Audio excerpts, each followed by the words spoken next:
Wonderful to meet you, and bravo on your medal.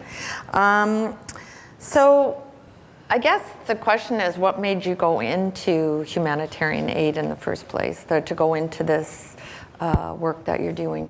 I think it was a bit of a trajectory for me that ultimately landed me in a particular place. But when I went to medical school, I did so because I was really interested in the intersection between health and human rights. And my undergraduate degree had been largely focused on the area of human rights, and I was particularly interested in women's rights and sort of the intersection between the lack of women's rights in the world and bad health outcomes. And so that's why I applied to medical school and was accepted, and then really understood. And I think this is probably a little bit unfair, but it's true. I really felt as if there wasn't an opportunity for me to pursue those kinds of ideas within the confines of medical school, which is a largely clinical experience. And so I began to think about where else I might be able to sort of apply my energies and my passions. And that's why I ended up at the London School of Hygiene and Tropical Medicine doing a master's degree. And from there, because my thesis research was around violence and women's health, I was recruited by UNICEF to work in Somalia during the famine. And I was the only woman on the team, and I landed in Somalia during one of the worst parts of that famine. In fact, about 300,000 people had just lost their lives. And it was what I witnessed in Somalia, which I do write about in Damnations, profoundly changed my understanding of war and some of the factors that fuel it and sustain it throughout the world. And after that experience, I spent several more years working for different UN agencies, academic groups, and really was confronted by the missed opportunities that existed throughout the world. So often our humanitarian aid was emphasizing the short-term needs, so food, water, shelter, blankets, but it never actually got to the kind of structural deficits that those communities were facing, particularly around women's rights, around education, around lack of economic opportunity. And so what we were doing principally as humanitarian aid workers, as doctors, we were slapping Band-Aids on it, for lack of a better cliche, really, only to send people out to suffer the same fate all over again. And so that was when I really started to wrestle with, well, how can we create different humanitarian models that actually take a long-term view of these challenges? And how can we more meaningfully and constructively partner with local community actors and organizations to make sure they have the tools and the resources to be more effective change agents within their community? And that was what led to the inception of Warchild. So I wouldn't say that I was one of those, really courageous, outspoken doctors, and we all know the kind of doctors they are, that get on a plane and go to another location and, are immediately reattaching limbs and doing those things. I'm a public health doctor. Right. You definitely do not want me reattaching your limb. So if there's an outbreak of something really nasty, I'm the person to call, but you don't want me reattaching limbs. Okay. And we'll take note of that. Yeah, exactly. Well, actually, as a small sidebar, when I'm on a flight and there's a medical situation and they call for a doctor, and I'm usually running to the back of the plane, and inevitably someone will say, "But I'm a pathologist," and I'll say, "But I'm a public health doctor." And so you do occasionally need real doctors on these things, folks. So for me, it was a very gradual recognition of the challenges that we are facing on a global level and how I might contribute, that ultimately led me to pursue this work and to create Warchild and to work in war zones. So let's talk a little bit about Warchild. Maybe you could tell us, what is it exactly, and how is it different from other humanitarian organizations? So we're an international organization that works exclusively with children, but also children in the context of their families. So we work a lot with women throughout the world. And we focus on their long-term needs, on making sure that they have the tools and the resources that they need to rebuild their lives, to reconstruct their communities, and to actually disrupt that cycle of violence and poverty over the long term. And we do that in three interrelated ways. So we do that through education, including running a lot of catch-up learning programs, because many children who are displaced by violence will be out of school for 7 or 8, or even in some cases longer, 7 or 8 years. Kids who have been used as armed combatants, for example, one of the reasons why they will return to those armed groups is because they'll go back to their communities. They'll have no opportunity to go to school because they haven't been in school for 7 years, and they don't want to be 16 sitting in a grade 1 classroom, and they have no economic opportunity. So education is a huge part of what we do, and we've pioneered accelerated learning programs throughout the world so that kids who've missed out on schooling can do 4 years compressed over 2 and reintegrate back into the appropriate grade level. Education is one of our key pillars, and then economic advancement for women and young people especially, so making sure that they have the financial means to be able to provide for themselves and provide for their children through a combination of skills training and business development. And then the third part of what we do is justice work. So in fact, we work in very hostile environments to actually actively defend the rights primarily of women and girls. And so we have mobile legal clinics, we train lawyers, we train paralegals, we do casework, we are involved in resolving cases of child sexual exploitation and a number of different things in very complex environments. So we don't do one thing, we actually do many things in a very strategic, holistic, critical way, and that's what makes us different, because we're looking beyond those short-term needs, and we're looking towards a more peaceful and more prosperous future that will actually disrupt that cycle. But yet we're doing it. There are a lot of good development organizations, but they tend not to work in complex environments, so we have adapted our approaches and our methodologies for very complex humanitarian environments. And over the years, the reality for humanitarian aid workers or humanitarian workers has changed. I mean, many times now you can be targeted, kidnapped. So can you talk about the reality of what working in that kind of situation would be like? It has changed. I mean, it's sort of changed, and yet it's also the sort of most challenging environments that used to be the exception have now become the norm. So when I landed in Somalia in the early 1990s, it was already incredibly unstable, and you usually had to travel with armed technicals, especially if you were a UN worker. Aid workers were being targeted, and we can discuss why that is and the sort of disintegration of what used to be called the humanitarian space, where aid organizations were considered neutral third-party actors who were going in without a political agenda and who were ostensibly there to save lives for various reasons, including the sort of strategic blurring of the lines between military and humanitarian operations in places like Kosovo and Afghanistan and Somalia, which started off, Operation Restore Hope, started off as a militarized response to the famine that was taking place, that was approved by the first George Bush and then implemented under Bill Clinton. Right through the tail end of the Cold War. And so that gradual disintegration of the humanitarian space was very pronounced in Somalia. But then when I worked in other environments, it improved. I didn't have the same issues when I was working in Liberia, for example, during the war and elsewhere. But now, ever since the war in Afghanistan and in Iraq, increasingly aid workers are seen as agents of Western powers. And so they are seen as part of the kind of Western military apparatus, and they're increasingly being targeted, and they're also tragically a renewable resource in that abducting and kidnapping aid workers and holding them for ransom is a way that many armed groups have, and particularly ISIS, but a few others as well, have been able to generate revenue for themselves. And so we're seeing that a lot more. We're seeing aid workers targeted, we're seeing journalists targeted, and it has fundamentally, I think, changed the nature of how we do our work. Even organizations like Doctors Without Borders, Médecins Sans Frontières, they have been systematically targeted by Assad, by the Syrian forces, by Russia as well. They've had hospitals that have been bombed in Afghanistan and in Syria and elsewhere. They've had to withdraw completely from northern Syria in the last few months. And that has critical consequences for civilians on the ground. What it means in a practical sense for most of us who are doing this work is that you have to be very astute. You have to be very much on top of the evolving security situation. We participate in a number of different security briefings and groups and that kind of thing. And the nature of what we do has changed.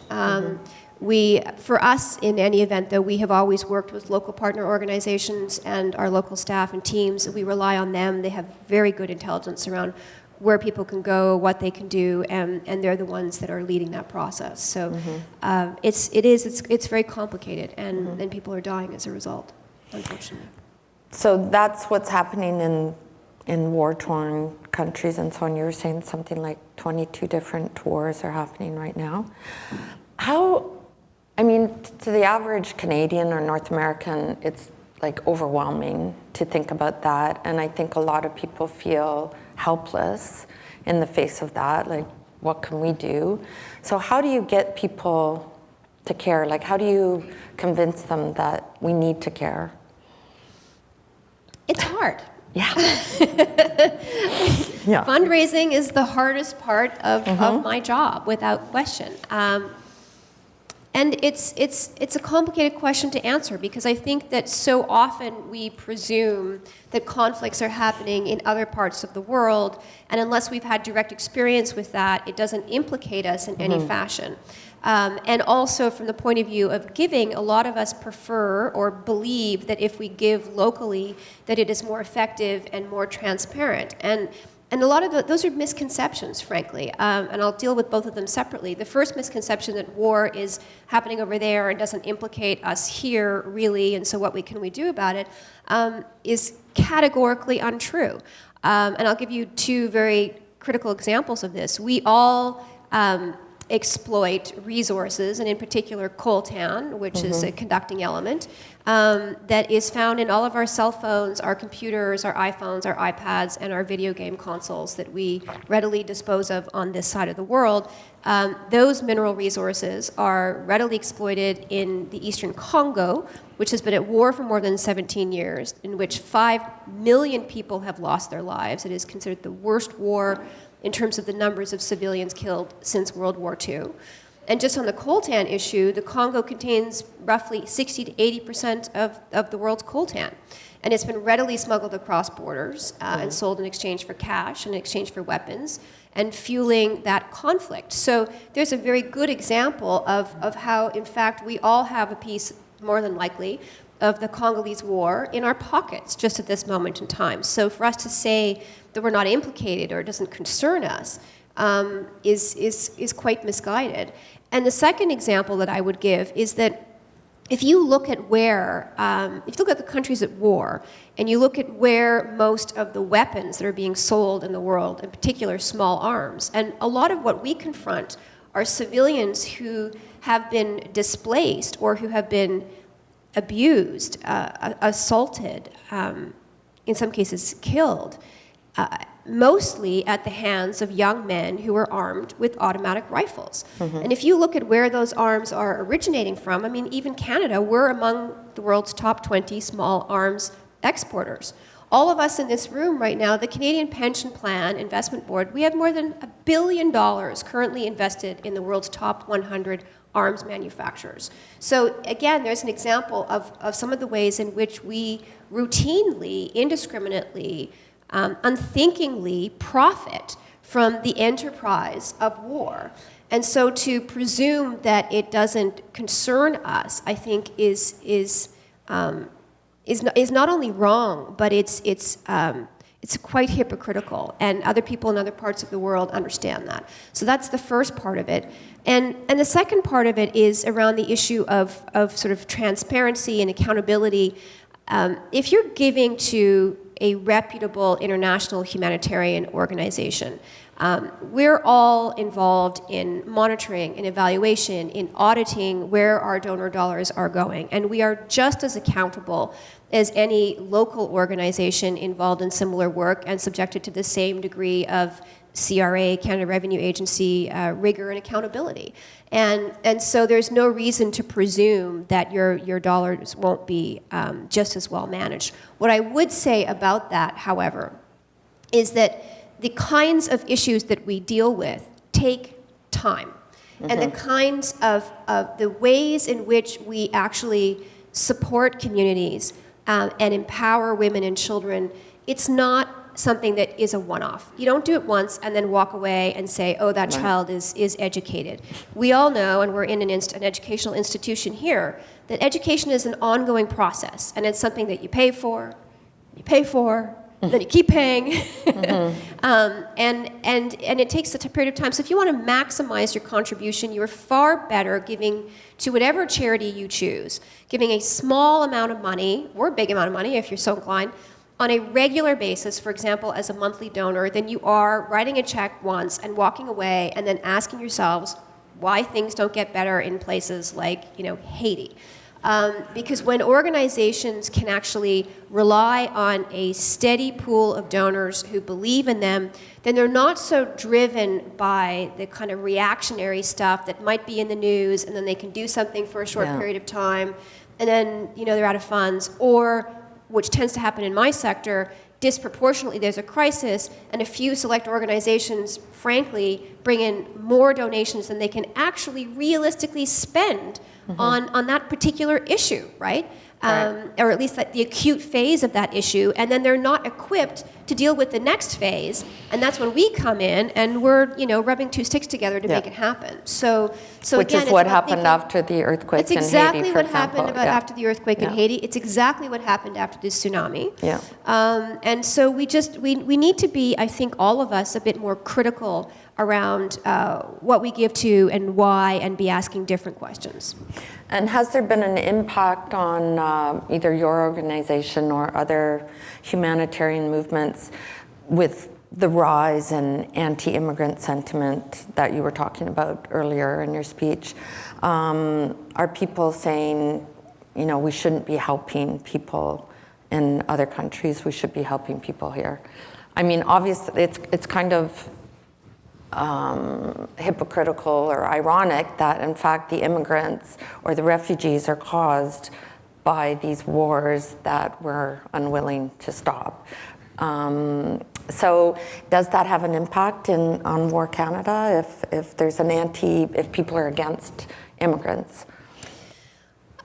Look, I mean, I think there are always going to be people in this world who are selfish and cynical. If I was being less charitable, I might say also ignorant, right, in things that come out of their mouths and that are, excessively biased and everything else. And I think that our job as an organization is to challenge that, and is to ask questions and to sort of provoke, to encourage people to think critically and to think differently, and to make those kinds of connections for them. And so what I would say to that is twofold. I mean, one, and this I do hear all the time, the whole charity begins at home, and we have real needs here. We do need to find a cure to cancer, and we do need to care about what's going on with Indigenous communities here in this country, and the way that their rights have been trampled. And we do need to care about climate change, and we do need to care about homelessness. These are all really, really important things. And we also need to care about people who are living with war. Not only because it's the right thing to do, but also because it impacts on us as well. Violence and instability anywhere in the world, and we saw this with ISIS, we have seen this with Afghanistan. It is very difficult to contain that. It spills across borders. It ends up being a difficulty that many countries throughout the world have to manage, and it puts pressure on the region. It puts pressure globally too. And so what I would say to that is that we are capable, believe it or not, of caring about more than one thing at a time. We are capable of walking and chewing gum at the same time. And so what I would say is that if your charitable giving should reflect what you're passionate about.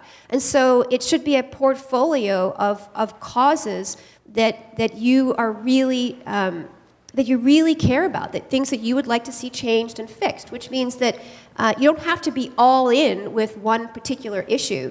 You can actually care about a number of different issues at once, which is why, for example, for 9 years, I just finished my term. I was one of the directors of the David Suzuki Foundation. I was on their board because I'm very interested in the connection between climate change and human rights, and they do phenomenal work. And so I was very honored to be able to support their good efforts.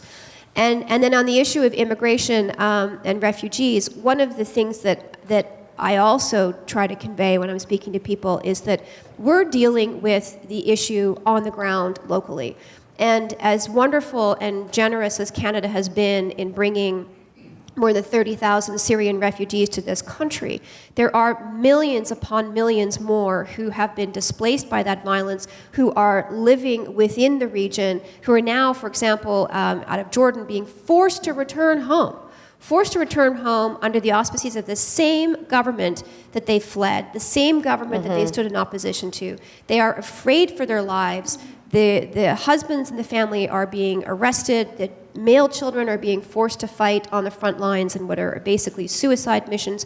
And they don't want to go back, but we have cut off the taps as a global community in an effort to force them back, suggesting that this conflict is over. And it's not over. And so what I would say is that even for people who disagree with me vehemently about whether or not Canada should accept more immigrants and refugees, and I believe that we should, but even those people who disagree with me vehemently cannot deny that one of the most important things that we can do is to make sure that we are supporting people locally. Right. So that they're not driven to make such desperate choices as to load their young children into small boats and pay human traffickers to try to get across the Mediterranean, for example, into Europe.